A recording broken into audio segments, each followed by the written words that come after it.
Peace and blessings, love and light. This is Kim Martin Raymond, host of the How Now podcast, where we talk about how to live in the now.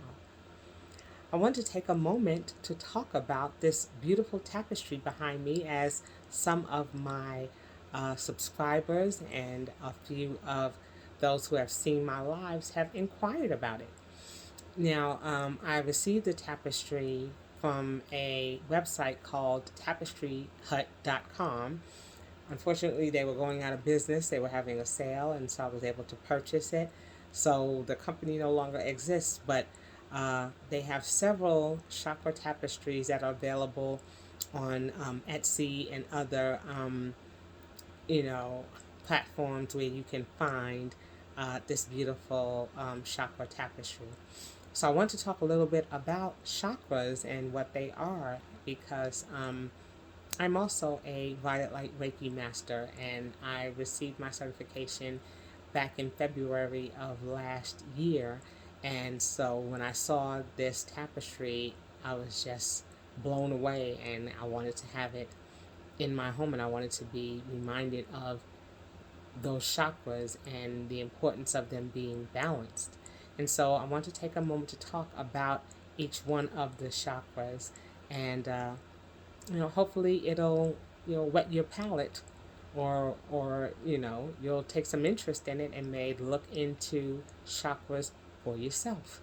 So let's talk a little bit about each one of them. I have my notes here, so you may see me look down periodically because I want to make sure that I'm clear on the information that I'm sharing. So we'll start first with the red symbol that we see down here at the bottom. That is the root chakra. It is represented by the color red, and it is found at the tailbone or at the base of the spine. It is what roots us. It is what grounds us. It's almost what you're sitting on. So, that is typically an area that we want to see in alignment, because it is the base of our existence. It is what centers us.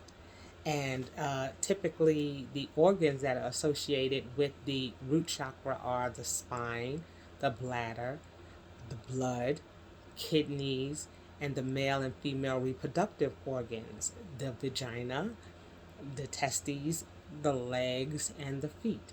Those are all things that are associated with the root chakra. Now, when those chakras are healthy, the person is typically grounded. They're healthy, they're safe, and they have a level of patience.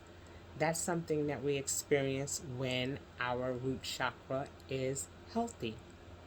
Some blockages that can take place are money issues, addictions, and low self-esteem. Those are things that can be at the base of many of the problems that we have. And so when those things are blocked, the root chakra is something that we want to focus in on and look for imbalance. Okay? Some things that we can do to resolve some of the issues that may come up in there are to sit in nature and, possibly plant a garden or do something that requires physical activity, where we can either receive a massage or something that's going to help to stimulate us. That's something that we can do to help get that root chakra back into alignment. The next chakra is the Sacral Chakra, and it is located about 1 to 2 inches below your belly button.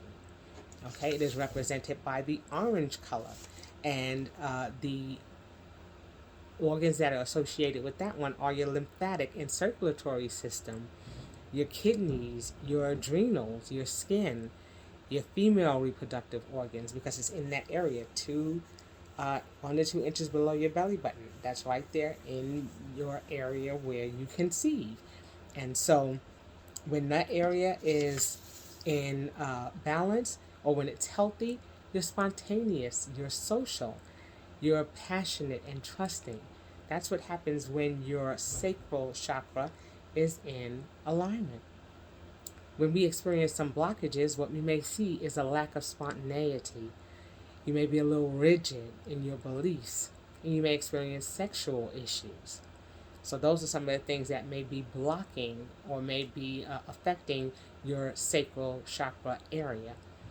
And some things that you can do to resolve that is to, be more social, be in a group, try something new, anything connected also with water or with nurturing yourself.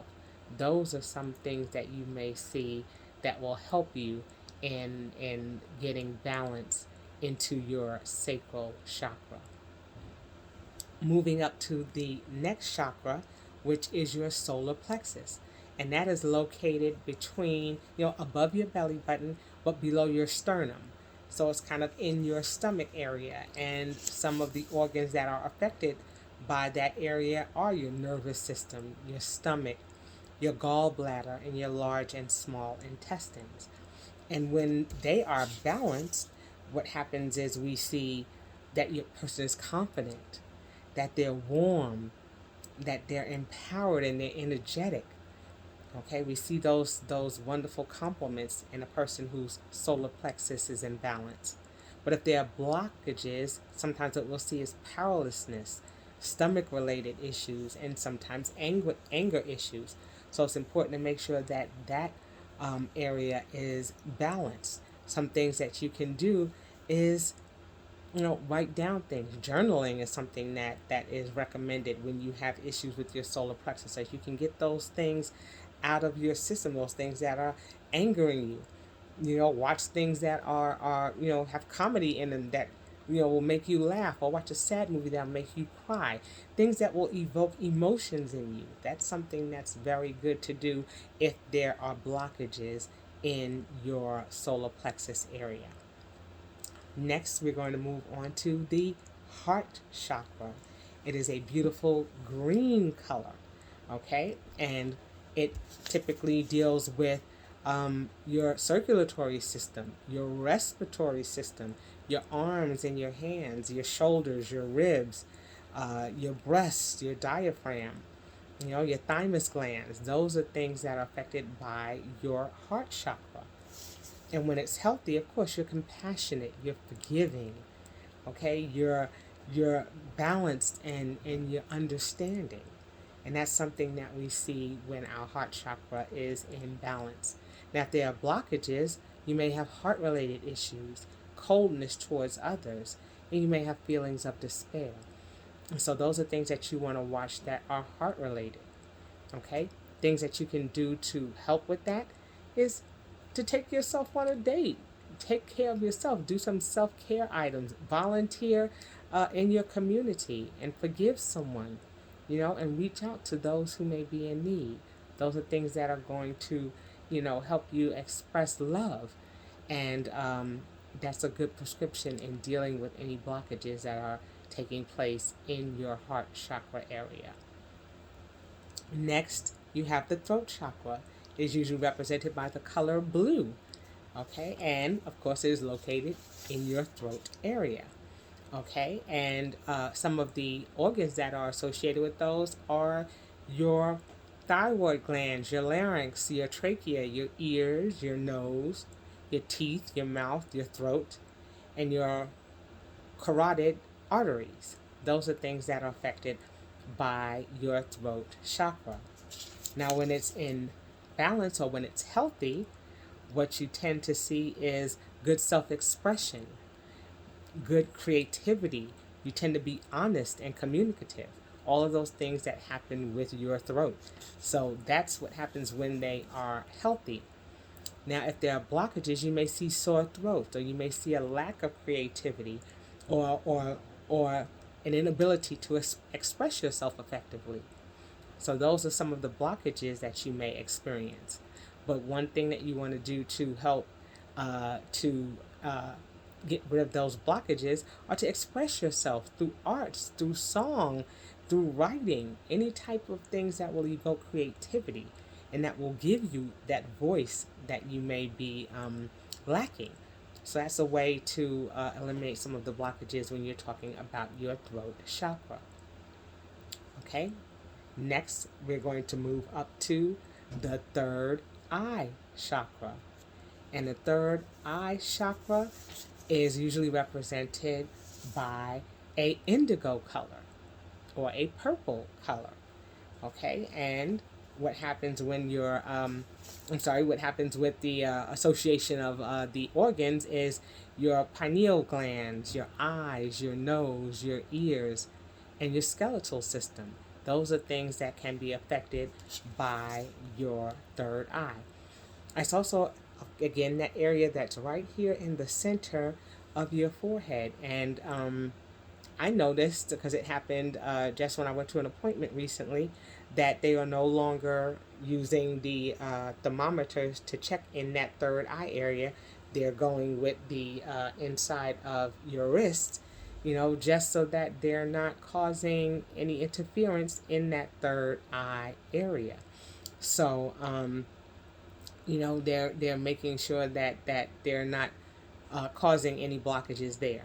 But what can happen if there are blockages is lack of vision, nightmares, and migraines. And those are some things that people can experience often when that area is affected. So something that you can do to eliminate some of those blockages is to do visualization, vision boards, daydream about things that you want to see manifest in your life, meditation. That's something that's a lot of people are encouraging folks to do, and that deals with your third eye and focusing on the present moment. And I love that one because that's talking about living now and being present in what's happening in and around you. So, if there are blockages that are taking place, if you're in high levels of stress, it affects that third eye area. So you want to do things to help keep that balance as well. And then finally, at the very top, you have the crown chakra, which is located at the top of your head. It is typically seen by color as white or a violet light. Okay, and again, I told you I'm a violet light Reiki master, and so we focus in on that violet light. And so when you have a healthy crown chakra, you're open-minded and inspired and spiritually connected. And that's one of those chakras that we struggle with the most because we're always seeking to have that connection and that relationship with spirit. And so that's one that tends to be out of balance the most. We'll see it mostly grounded in those who are monks, those who sit in contemplation and in silence for several hours during the course of the day. And we know that we cannot always do that, but we're always seeking to move in that direction. And so one thing that we see as blockages there is hopelessness, depression, and alienation. And so we're losing that ability to connect. And so we're wanting to always seek to get that chakra in alignment. Something that we can do is to be intentional about the things that we're doing, to write those things down. Again, just like we were talking about vision, making sure that we're connecting with our higher power, okay, and with the higher power that is within us, and focusing in on gratitude and those things that are positive and good in our lives. Those are things that will help us to better balance our crown chakra. And of course, the organs that are affected by those are the brain, the nervous system, and the pituitary glands. Those are all things that can be affected by our crown chakra. So that's just a little taste of the things that are affected when we talk about balancing our chakras. And so again, we see this lovely representation of how they are in alignment, because that's what we're seeking to do. We're not seeking for them to be out of alignment. We're not seeking for them to cause us any type of discomfort in any area of our lives. So we're seeking to always find that balance. And it's not that they're always out of balance at the same time. It may just be one particular chakra that is out of balance. And that's why you have people like Reiki masters, and you have those who can assist you with, doing a form of alignment meditation, that can be done by yourself or can be done with the assistance, again, of someone like myself, who is a Reiki master, or others who specialize in helping to align chakras. So I do want to share that a former guest on my show, Sharonda Barksdale, of Authentically Your Expressions, is she has a chakra alignment meditation that she does the third week of every month. And she has one coming up in the month of February, from February 21st to the 27th.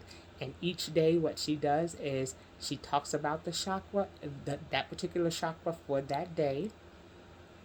She does a meditation with you. She does affirmations with you. And if you are a member of her program, what you're able to do is get copies of, descriptions of the meditations, of the hand symbols that you can use when you're doing your chakra alignment meditations, and gives you a little information like some of the information that I shared here. And she also offers chakra bracelets. She has chakra bracelets in all of the colors that are indicated here, and they have the names on each one of those bracelets. And so you're able to purchase the bracelets, and you can wear each one for each day of the meditation that she is doing in the chakra that's being represented for that day. So you can go to her website at www.authenticallyyourexpression.com/events, and you'll be able to sign up for her next chakra alignment meditation. She just had one that ended last week, and it was wonderful. I participated in it. I have my chakra bracelets, and it's just a wonderful way to educate yourself on the things that you want to see happening in your life and as a part of your wellness journey. And that's what's important.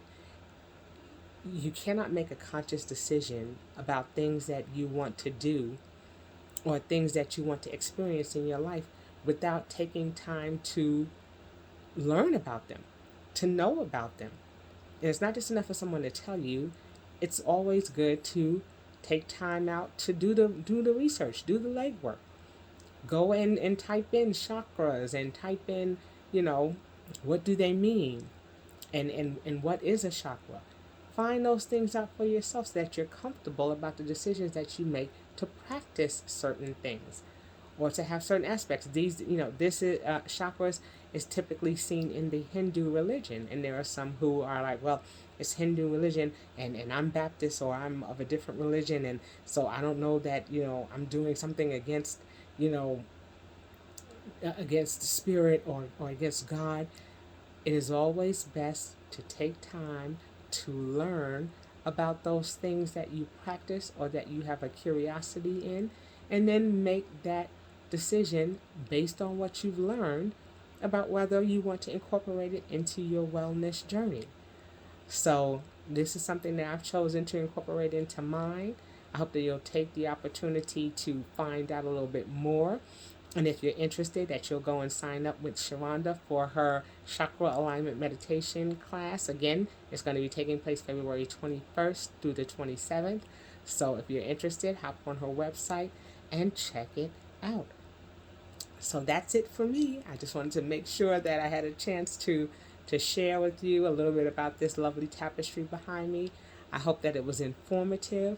I hope that you'll take the time to learn and to experience what it's like to get your chakras in alignment. Thanks for watching. Thanks for always living your life in the now. And until I see you the next time, I say peace.